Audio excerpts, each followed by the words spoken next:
ما لم تقله أمي يعجبني دخولكم علي، وفي أيديكم ما يشعرني باهتمامكم ولو كان بسيطا. ما لم تقله أمي يحزنني انشغالكم بهواتفكم عني، فلا تراعون جهلي بهذه الأمور، وكأني طفلة بينكم لا أفقه شيئا.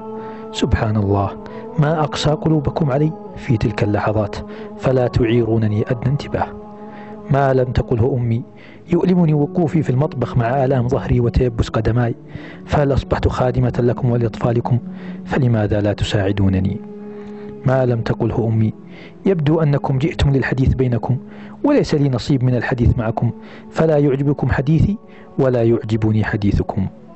ما لم تقله أمي كم يسعدني أن تشعرونني بشكركم لي على ما قدمت، وكيف عرفتم مقدار التعب الذي تعبته حين أصبح لكم بيوت وأبناء، ولا تلومونني في كثرة السؤال والبحث عنكم كما تبحثون وتسألون عن أبنائكم، فأنتم لا زلتم أولادي، وقلبي يعتصر شوقا لاحتضانكم.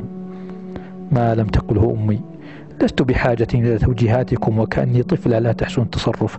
افعلي هذا يا أمي ولا تفعلي، فقد بلغت من الكبر عتيا، وأنا بحاجة إلى بركم وتلطفكم لي.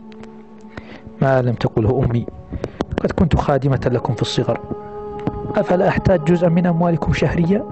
فكم ستدخلون علي من السرور، فأنا أقطف ما زرعت، وسترون البركة في دعواتي لكم. ما لم تقله أمي لماذا تغضبون بسرعة؟